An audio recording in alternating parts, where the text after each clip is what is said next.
भक्तों, ओम नमः शिवाय, श्री शिवाय नमस्तुभ्यम, जय श्री महाकाल। भक्तों, क्या आपके भी घर में कोई ऐसा व्यक्ति है जिसका विवाह नहीं हो रहा है? उसके विवाह के लिए आप लोग बहुत सारे उपाय करके देख लिए, बहुत सारे पंडितों के पास चले गए, बहुत सारे ज्योतिषियों के पास चले गए, लेकिन फिर भी उस व्यक्ति का विवाह नहीं हो रहा है।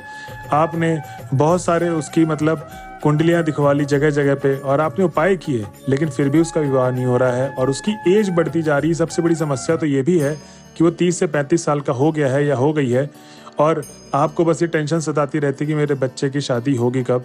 और भक्तों, ये भी समस्या चल रही है क्या कि जिस घर में आप चाहते हैं कि मेरी बेटी की शादी हो, सामने वाले घर में अगर शादी हो जाएगी तो मेरी बेटी बहुत ज़्यादा खुश रहेगी, लेकिन फिर भी वो जो सामने वाला घर है वो ना हाँ कर रहा है ना कर रहा है, बीच असमंजस में डाल रखा है और आपको बस यही लगता है कि वो कैसे ना कैसे करके हाँ कर दे जिससे मेरी बेटी की शादी उस घर में हो जाए और वो बहुत ज़्यादा खुश रहे। तो भक्तों, चिंता मत करिए।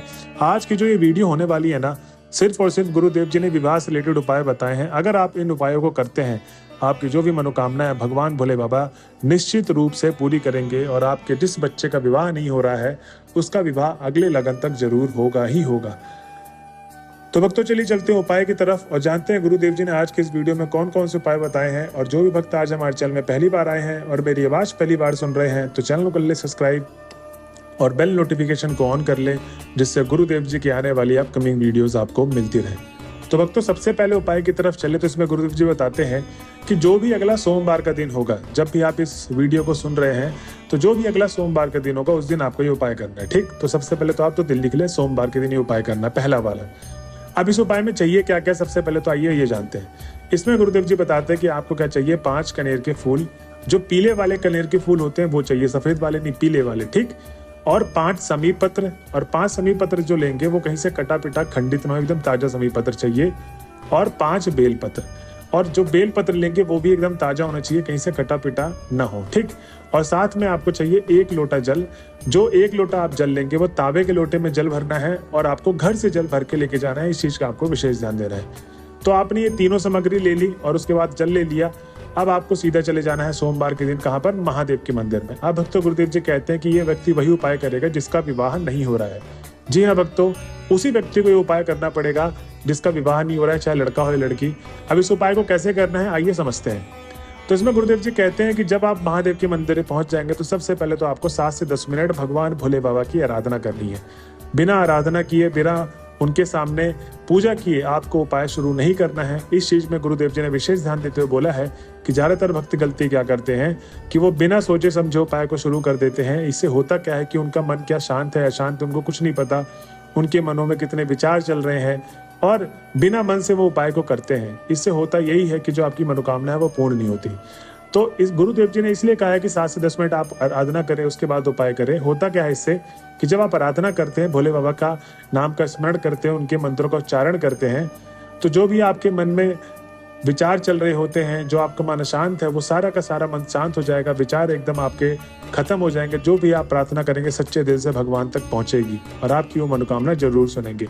इसीलिए ये चीज सबसे ज्यादा जरूरी है, आपको 7 से 10 मिनट आराधना करनी है भोले बाबा की। ठीक, अब भक्तों, गुरुदेव जी कहते हैं कि सबसे पहले तो वो जो 3 सामग्री आप लेकर गए थे उससे पहले आपको उत्तर दिशा की तरफ मुख करके शिवलिंग के सामने खड़े हो जाना है। और जो 1 लोटा जल आपको बोला गया था ले जाने के लिए घर से भर के, वो 1 लोटा जल आपको पूरा का पूरा 1 लोटा जल समर्पित करना है महादेव के शिवलिंग पे। अब जल अर्पित करने का गुरुदेव जी ने तरीका बताया है। इसको पता किस तरीके से करना है? इसको करना है जैसे आपने देखा होगा कि नदी होती है, नदी एक समान धारा की तरह बहती है, ना ज्यादा तेज ना ज्यादा धीरे, एक समान धारा हुए बहती रहती है। ठीक, ऐसे ही आपको जल भी अर्पित करना है। तो न ज्यादा तेज न ज्यादा धीरे आपको पूरा का पूरा जल श्री शिवाय नमस्तुभ्यम का जाप करते करते पूरा का पूरा जल आपको अर्पित कर देना है। अब भक्तों, गुरुदेव जी कहते हैं कि जहां पर आपने उत्तर दिशा की तरफ मुख करके शिवलिंग के ऊपर जल अर्पित किया है, वहीं पर उत्तर दिशा की तरफ मुख करके आप शिवलिंग के सामने बैठ भी जाए। अब भक्तों, गुरुदेव जी कहते हैं कि सबसे पहले तो आपको करना क्या है कि वो जो कनेर के फूल है ना, वो 5 शिवलिंग के अलग अलग जगह पे रखना है।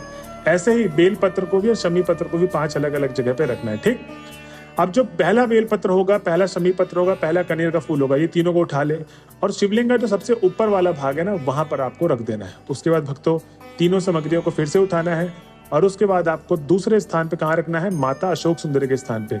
महादेव की सबसे छोटी पुत्री है माता अशोक सुंदरी, उनके स्थान पे आपको वो 3 के तीनों बेल पत्र, शमी पत्र और कनेर का फूल रख देना है।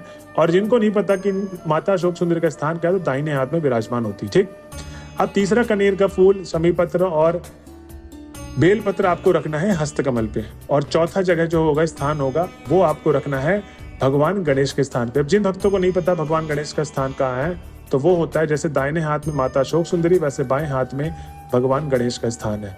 और जो पांचवा और अंतिम स्थान है वो है जलाधारी वाले भाग पे, जहां जल नीचे की तरफ गिर रहा होता है। तो जो बीच वाला भाग होता है ना, वो जलाधारी वाला भाग होता है। तो वहां पर आप तीनों सामग्री को रख दें। अब आपको करना क्या है कि वो जिस व्यक्ति का विवाह नहीं होता, उसने ये पूरा का पूरा उपाय किया, अब उसको अपना नाम और गोत्र बोलना है महादेव के सामने, और जो भी समस्याएं हैं जीवन से रिलेटेड, मतलब विवाह से रिलेटेड जो भी समस्याएं हैं आपको बोल देनी है। और सारी की सारी मनोकामनाएं आपको भगवान भोले बाबा से बोलते हुए अपने घर की तरफ चले आना है। भक्तों, गुरुदेव जी कहते हैं कि जो भी भक्त मेरे बताए गए उपाय को इस तरीके से करता है, उसकी जो भी मनोकामना है भगवान भोले बाबा निश्चित रूप से पूरी करते ही करते हैं।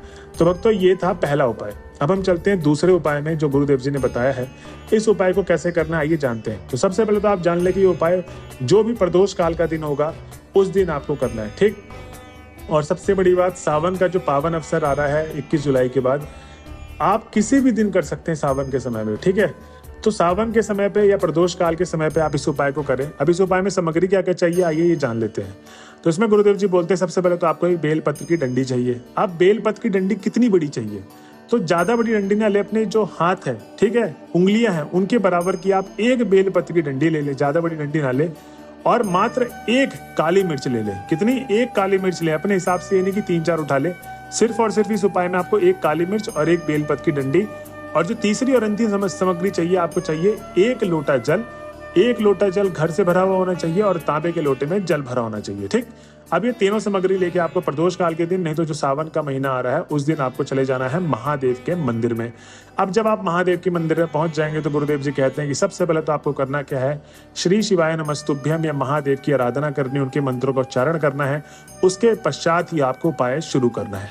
अब आपने उपाय कर लिया, अब आपने आराधना कर ली, अब आपको करना क्या है कि सबसे पहले तो आपको वो जो उत्तर दिशा की तरफ मुख करके शिवलिंग के सामने खड़े हो जाना। जैसे आप पहले उपाय में मैंने आपको बताया उत्तर दिशा की तरफ, ऐसे ही आपको उत्तर दिशा की तरफ दूसरे उपाय में भी मुख करना है और शिवलिंग के सामने अब आपको बैठना है। सबसे पहले तो आप बैठ जाए।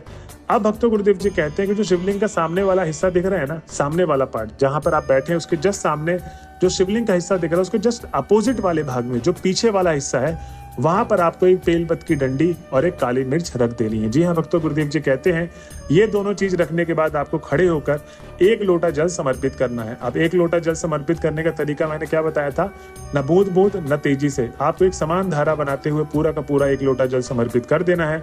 और उसके बाद आपकी जो भी मनोकामना भगवान भोले बाबा निश्चित रूप से पूरी करेंगे ही करेंगे। तो भक्तों, ये थे 2 उपाय जो गुरुदेव जी ने विवाह से रिलेटेड उपाय बताए हैं। अगर आपकी कोई भी कामना है, आप इन उपायों को करें, आपका कामना जरूर पूर्ण होगी और आपकी शादी अगले लगन तक जरूर होगी ही होगी। तो भक्तों, ये थी आज की वीडियो। अगर आप वीडियो के लास्ट तक आ गए तो श्री शिवाय नमस्तुभ्यम लिखना ना भूलें। मिलते हैं अगले वीडियो में, जब तक के लिए बने रहे हमारे चैनल में। हर हर महादेव।